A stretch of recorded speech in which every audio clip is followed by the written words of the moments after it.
Hi, welcome back to Lifelong Learning Education. I'm Dr. Trina Boice, and today I have two very special guests. The first is the lovely Tianna Boice from Hong Kong. Hi. And you might recognize that last name because she's married to one of my sons, Brad Boice. Yep, that's me. I'm Brad. So I invited them to be interviewed by me today because this week we are launching a new language course at Lifelong Learning Education. It is called Spanish Terminology for Teachers. And Brad not only is fluent in Spanish, but he's also fluent in Mandarin. And to outdo all of us, Tianna speaks English, Mandarin, and Cantonese, and a little bit of Spanish, right? Yeah, a Yeah, little bit. she does. It's all true. It's so true. It's so impressive. So first, tell us about your new language channel. It's so cute.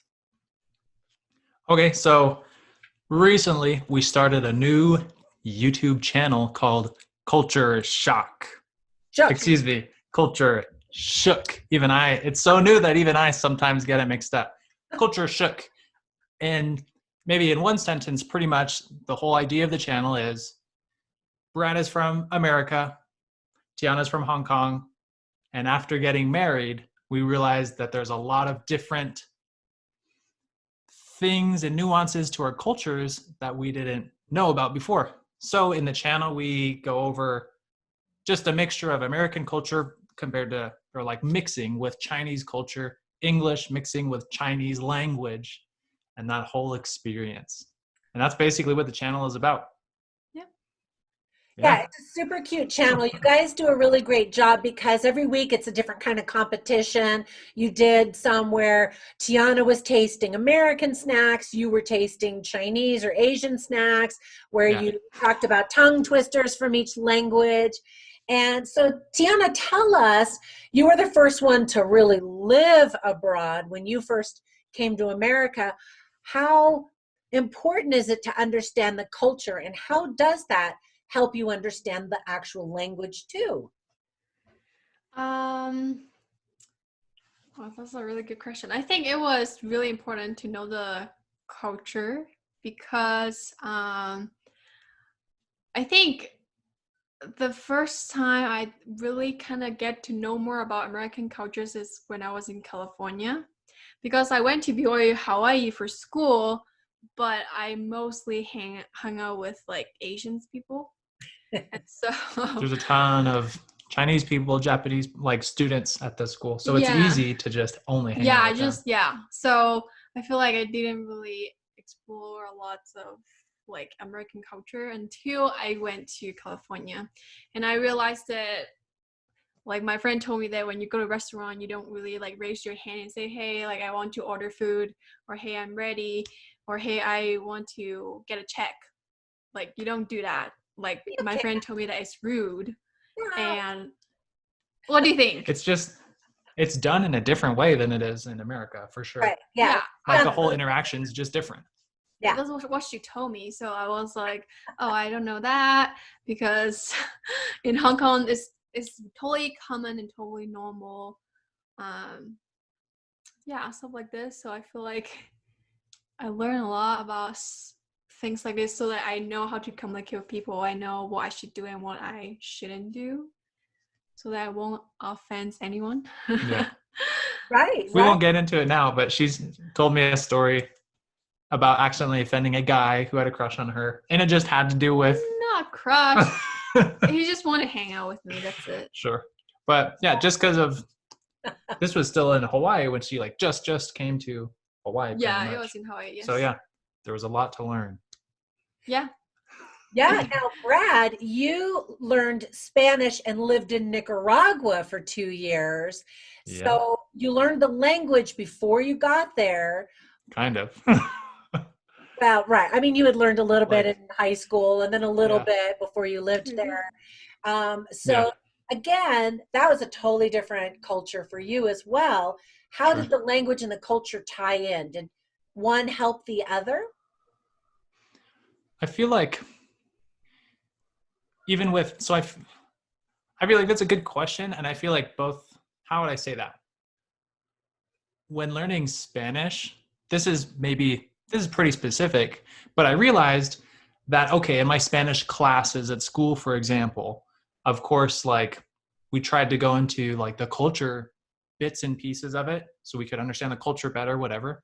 But a lot of the world speaks Spanish, and like all of those countries, their culture is pretty different from each other. That's So I true. feel like as far as the culture, it wasn't until I got to Nicaragua that I realized, okay, this is not Spanish culture, but this is Nicaragua culture.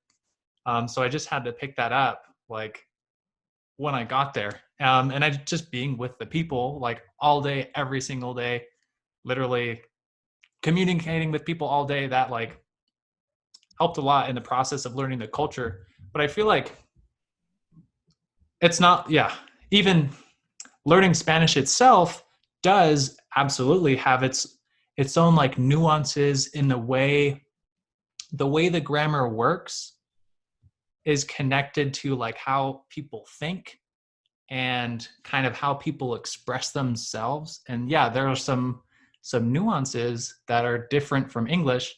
So I feel like learning both of those together, learning the language and learning the culture, helps you really understand like the thought process of the people from that place. And that was super important for us for what I was doing in Nicaragua, which was like being with the people all day, every day. If I didn't learn Spanish, and if I didn't take the time to like recognize and point out the differences in culture, then it would have been a disaster. But it wasn't, because I did try to learn those things. That's really true. I've got this new Spanish class offered online. We currently have one for medical professionals to give them some Spanish vocabulary, nurses and radiologists and therapists and anybody in the healthcare profession, to be able to better serve their patients. So think of some specific language learning tips that you want to share. But you said something really key, and I want to get Tianna's take on it. So I really believe what you said, Brad, that when you learn the language, you understand their thought process, which is different. I remember in high school dating this guy, and his family was from England, and their sense of humor was different than Americans' sense of humor. And I had never, I guess, been around foreigners intimately enough where that I was around them. They'd watch TV and they would laugh at things that I didn't even think were funny. It was just different. It never occurred to me that another country or people from a country and their culture could think differently. Tianna, can you just share some general tips on how to learn a language? Yeah, so for me at the beginning when I was in Hong Kong, I was trying really hard to like learn more English vocab, especially when I need to take the English proficiency test. So I want to have more vocab. So what I did was I wrote tons of vocabs, like the vocabs that I think is important to know and will be helpful. Just write them in Chinese and English, and I stick it on the wall. So it's like, it's not on the wall, it's on the ceiling actually. So like above your bed? Yeah. So like because I'm sitting on the bum back, I'm sitting on the top. So I'm super close to the ceiling. So every time I lay down, I would look at the words and trying to like memorize them. But I think like knowing a lot, like memorizing lots of vocabulary helps, but you need to know how to use it in a sentence. Right. So for me, I think coming to America and trying to talk to people and like trying to learn the way they speak or the words that I don't know, and then ask them about it, and then I learn it and just put in a sentence really help. Because I feel like memorizing is good, but also I feel like you need to apply in your life so that you really remember the Right. vocab. Yeah, and learning sentence structure. For example, my husband and I, when we started dating, he was memorizing Spanish vocabulary words. We've been married 25 years, and all he knew were words, but he still couldn't quite put them into sentences. And finally, he started taking this online course for sentence structure. And now he says sentences to me. And I'm like, finally. I was trying to That's teach him all awesome. these years, but finally it just clicked, but he was Yeah. persistent. So being persistent is probably another good piece of advice, right? Yeah, for Yeah, sure. you have to put in the time. Yeah. Like if you're not willing to put in the time, then well, like what do you think is going to happen? It's just going to magically come. Like your brain needs the time to practice it. Yeah. And what is normal is for your ear to understand it way faster than your mouth. Your mouth has a harder time actually speaking the new language. Like Yeah. somebody will say something to you and you know what they're saying in that foreign language, but Right. you also think, oh, I can't say it because it's going to be wrong. Of course it's going to be wrong. You're learning. Yeah. So you have Oh to yeah. get over yourself and laugh. And so Brad, with your experience, like in Nicaragua, for example, did you find that people were so mad when you said their language wrong, or were they just laughing and thought you were awesome for trying?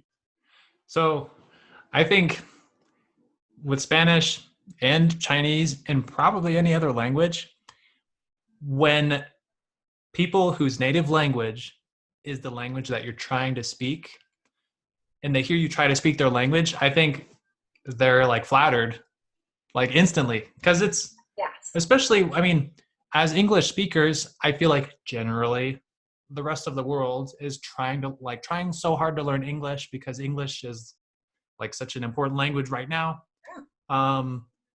So I think that when these speakers of other languages see English speakers trying to learn their language, they are flattered. Like it's like a compliment.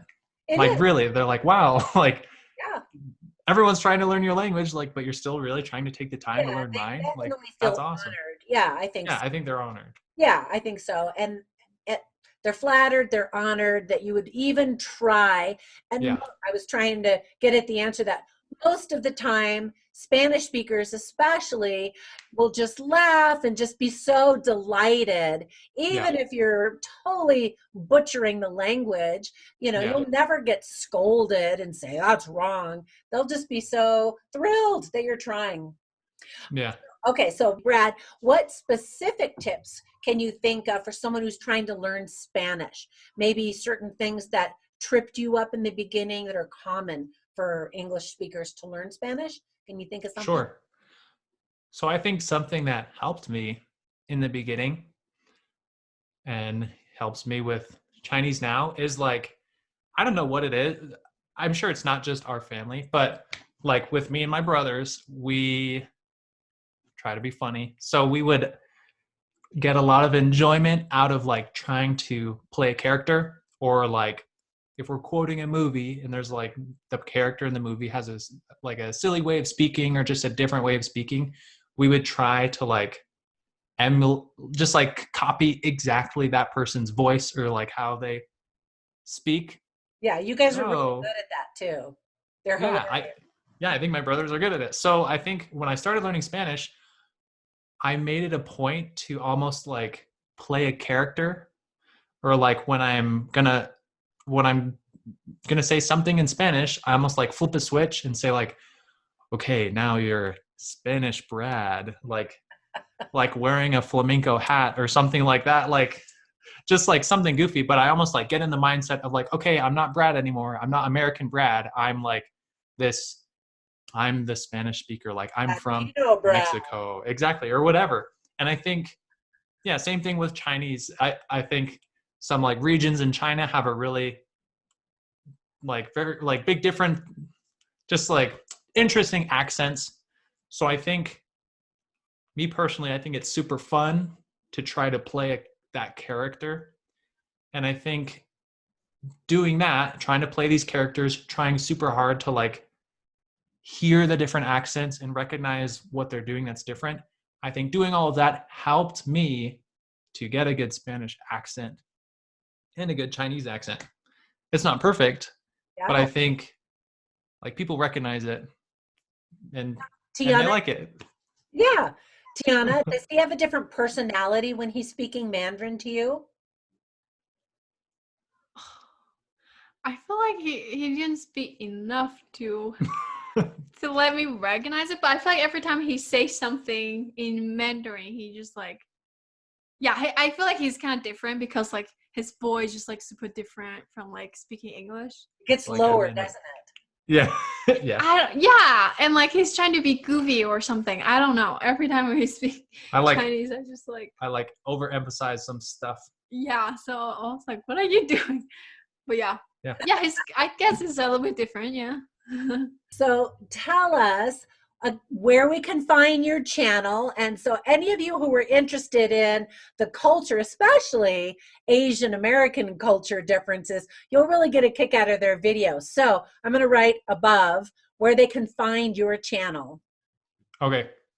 Cool. So again, the channel is called Culture Shook. Culture Shook. And if you were to search in YouTube Culture Shook, then it might say, oh, did you mean to say culture shock? So say, no, I didn't mean culture shock. I meant culture shook. And then you'll see our videos. All right, I'll put Two one of faces. your most recent video links down below so that they can find it. Yeah. All right, so I think language is fascinating. I just think it's amazing how you can have different sounds come out of your mouth and they mean things to other people in other countries around the world. As a little girl, I was fascinated with that, and of course I still am. I'm trying to learn Mandarin, but I'm not nearly anywhere close to as good as Brad is. Brad does a great job. It's okay. Mandarin. No, it sounds good to me. And it's those tones that are so difficult. So in Spanish, there's no tones, so much easier, although we have conjugation in Spanish, which is just a lot different. harder than in Chinese. Yeah. Yeah. All right. Well, thank you too for spending a few minutes with me. And if you want to see more of them, check out their channel. And I'm also interviewing them for my author YouTube channel called Trina Boice, where they're going to be talking more about their YouTube channel. All right. Thank you again for visiting and for supporting our little channel.